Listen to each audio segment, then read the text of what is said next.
rentrez chez vous et on vous donne 30 000 $ à la place. Oui, c'est de ça qu'il s'agit. Aujourd'hui, nous allons écouter Zach Mukasa et les autres nous édifier sur le sujet rentrez chez vous, on vous donne 30 000 $ à la place. Oui, la Suède propose près de 30 000 $ à chaque personne qui va rentrer chez lui. Si et seulement si vous étiez à la place de ces personnes-là, croyez-vous que vous seriez rentré chez vous? Et si oui ou non, dites-le nous en commentaire. On veut le savoir. Suivons les vidéos. Let's go! Le gouvernement suédois a annoncé une nouvelle politique migratoire en 2024. Nous parlons de la Suède. Voilà la carte. Okay? Un pays avancé, Scandinavie. Ce n'est pas comme la France et la Belgique et tout le bazar. Hein, vous êtes un peu... Non, on n'est pas comme ça. C'est totalement différent. En Suède, on offre 350 000 couronnes suédoises, à peu près 34 000 $ aux immigrants qui quittent volontairement le pays. La Suède ne veut pas de vous. Alors on vous offre 34 000 pour quitter le pays. On ne sera pas taxé, on ne vous demande rien du tout. Vous prendrez vos clics et vos claques et finalement, si vous voulez peut-être demander votre visa à la prochaine occasion, on ne vous le refusera pas parce que vous y avez été dans le passé. C'est écrit sur papier. Et on va évaluer simplement si votre visite est légitime et qu'il y a une date de retour et on vous accordera votre visa au moment nécessaire. 34 000 $, les amis. 34 000 $, c'est combien en euros? Je ne sais plus. Cette politique représente une augmentation significative par rapport à la location actuelle, pouvant atteindre 10 000 couronnes par adulte et 5 000 couronnes par enfant. Quand on parle de 10 000 couronnes, c'est par rapport à 350 000 couronnes, c'est divisé par 30. C'est à peu près 1 000 $. Aujourd'hui, on accorde 1 000 $ pour rentrer. On est parti de 1 000 $ à 34 000 $ pour que vous rentriez chez vous. Et depuis là, les amis, 34 000 $. Vous savez combien de personnes sont rentrées? 34 000 $. Une seule personne est rentrée. Il a dit non, les amis, en tout cas, moi, je pense que mon histoire ici est finie. Je m'en vais, je prends mes 34 000 $, je rentre chez nous, je vais commencer mon petit histoire kiosque, je sais pas, boutique à machin, vendre des beignets ou des bananes. Je m'installe et puis voilà. La raison principale pour laquelle les gens vont en Europe ou ailleurs, c'est pourquoi? C'est pour chercher une vie meilleure, n'est-ce pas? Et la vie meilleure, naturellement, est comportée de quoi? C'est l'argent. Les gens ne vont pas en Europe parce que c'est l'Europe à cause de la lumière. Hein. Écoutez, la grande majorité des gens, s'ils avaient une belle vie en Afrique, resteraient en Afrique. À moi, enfin, excepté les idiots qui, voilà, partent pour la couleur, les trains, la lumière et tout le bazar. Mais la grande majorité des personnes assez réfléchies, bien dans leurs bottes, s'ils peuvent vivre une belle vie en Afrique, dans une villa avec 3-4 voitures et tout le bazar, quelques boutiques, ils préféraient rester en Afrique. Voilà pourquoi vous voyez vos politiciens sont tous de voleurs. Et leur famille d'ailleurs. Pourquoi? Parce qu'ils ne veulent pas partir. Et ensuite, c'est parce qu'ils ont compris que vous êtes tous de potrons. Votre envie à vous, c'est de partir à Mbeng. C'est quoi Mbeng? Comment on appelle ça? Mbeng. Le faux Mbeng, là, la France, c'est un faux Mbeng. La Belgique, c'est faux Mbeng. Faux Mbeng. Vous vivez dans les faux Mbeng. Les vrais Mbeng, c'est le Danemark, Norvège, c'est des vrais Mbeng. Singapour, vrai Mbeng. Ah oui, c'est là, des faux Mbeng. Donc c'est ça. Je pense que c'est un message très clair. Le gouvernement espère que ce paiement plus élevé augmenteront et encourageront le retour de volontaires, de beaucoup plus d'Africains. En ceci atténueront le défi d'intégration des migrants. Parce que les immigrants, apparemment, ont du mal à s'intégrer dans la culture. Pourquoi? Parce que généralement, quand les Africains vont chez les gens, vous allez garder votre africanéité, africanisme. On ne dit pas qu'il faut vous effacer. Mais il faut apprendre la langue, il faut comprendre la culture, il faut vous comporter en accord avec le pays hôte. Okay? Le voisin ne peut pas venir dans votre maison, ou peut-être une personne étrangère, venir dans votre maison et commencer à prier à un Dieu que vous ne connaissez pas. Enfin, c'est pour vous dire, 35 000 $ ou 34 000 $, qu'est-ce que vous en ferez?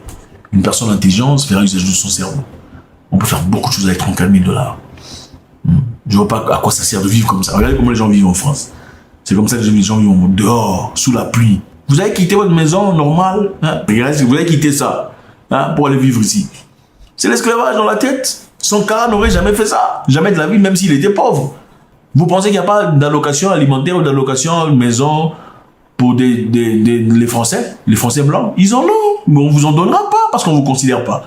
Vous n'êtes pas assez humain pour eux. Écoutez, si vous n'avez pas votre pays, on pourrait comprendre. Parce que votre pays est foutu, parce qu'il y a des pays ici vraiment malheureux. C'est triste. Le pays n'avancera pas parce que ce sont les humains qui sont les ennemis de leur propre pays. Okay? Si une personne, dans sa logique normale, voudrait qu'on réunisse de l'argent pour construire vraiment des routes, il y aura des gens autour de lui qui voudront l'abattre ou abattre son projet. Si quelqu'un vient, s'élève, je veux qu'on construise vraiment des hôpitaux pour l'intérêt du peuple. Oh non, nous aussi on doit voler. Ceux qui sont venus avant nous ont volé. Ce sont leurs frères. Si une personne dit on va construire des écoles pour les intérêts du peuple, il y aura quelqu'un qui le combattra. On va construire des maisons des maisons qu'ils construisent, c'est pour leurs propres intérêts. Et si parmi eux il y a ceux qui construisent des écoles, ce sont des écoles qui sont en leur nom. Ce n'est pas pour l'État, ce n'est pas pour la nation. Les Africains ne travaillent pas pour la nation. Les Africains travaillent en politique, c'est pour leur poche. Les parlementaires et les députés, ils travaillent, c'est pour leur poche. Ils sont censés voter des lois pour votre avenir, mais ils votent des lois pour leur poche. Ils se mettent en réunion, pouvoir et opposition, on se donne de l'argent et on vous oublie complètement. C'est ça. Voilà pourquoi vous êtes obligé de traverser la Méditerranée pour aller chercher une vie meilleure. Et quand vous arrivez en Afrique du Nord, on vous tabasse là-bas, oh non, ils sont racistes. Mais non, il faut rester chez vous. Restez chez vous et arrêtez de voter les gens parce qu'ils sont de votre tribu. Votez les gens selon leur calendrier électoral et leur projet et leur histoire. Parce que si vous voulez savoir ce que l'homme fera dans le futur, c'est très simple. Regardez seulement ce qu'il a déjà fait dans le passé. Est-ce une personne honnête? A-t-il les mains souillées ou pas? Si c'est une personne qui a les mains souillées, il y a de très fortes probabilités qu'il se suit les mains encore. On va donner à ceux-là qui veulent retourner. Et si ça ne va pas, on va faire tomber. Mais pour moi, personnellement, je pense que ça va aller. Parce que les arguments qu'ils ont donnés, c'est vraiment les arguments clairs.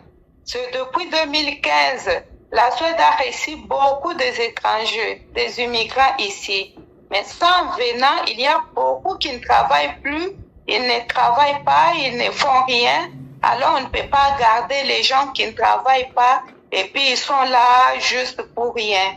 Et ils ont vu que l'argent de la sociale, ces familles-là où les gens qui sont venus ici, chaque mois reçoivent l'argent de la sociale. Mais ça, quand on fait la statistique pour une année, ça prend beaucoup d'argent. C'est pourquoi ils ont décidé qu'au lieu de dépenser chaque mois l'argent, ils doivent payer une somme d'argent à ceux-là qui veulent quitter la Suède volontairement. Parce qu'avec cette somme d'argent, ça peut les aider au pays ou soit là où ils veulent partir pour bien s'en sortir. Mais vous ne trouvez pas que ce n'est pas beaucoup d'argent? Imaginez un peu si 10 000 personnes décidaient de quitter la Suède. Ils ne vont pas dépenser beaucoup d'argent. Et pourquoi ils veulent dépenser beaucoup d'argent comme ça? Oui, ils veulent dépenser beaucoup d'argent parce que quand ils ont fait la statistique, ils ont trouvé que l'argent qu'ils payent chaque année pour les gens qui vivent dans la sociale, nous sommes ici avec le système de social, ce n'est pas comme aux États-Unis. Si je ne travaille pas, on va payer ma maison, on va me prendre en charge en bref. Mais ça, il y a beaucoup de gens aussi qui vivent que de ça. Il n'y a pas beaucoup de travail pour eux et il n'y a pas beaucoup d'argent. Ils ont vu que si on prenait une partie des immigrants pour retourner et payer une partie d'argent, ça sera moins que ce qu'ils payent chaque année. Ce qu'ils payent chaque année, c'est plus que ce qu'ils vont payer aux gens qui veulent retourner. C'est que là-bas en Suède, la vie est bonne, hein? Donc le gouvernement peut payer la maison pour toi, tout pour toi, c'est bien, hein? Je peux dire que ce sont des pays développés malgré que c'est juste un pays de 10 millions d'habitants. Et quand on regarde aussi, ils ont beaucoup des entreprises, hein? Par exemple, la marque de H&M, ils ont Volvo, ils ont Ikea.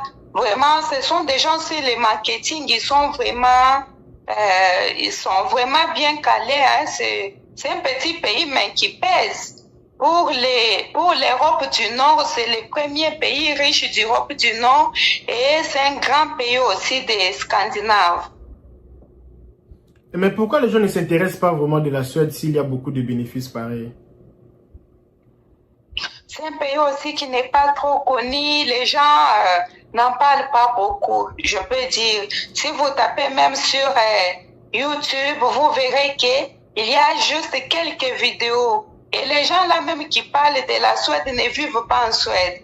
La plupart des gens qui parlent de la Suède, ils sont soit au Canada, soit dans d'autres pays. C'est juste que les gens n'ont pas des informations sur la Suède. Mais il y a beaucoup d'opportunités.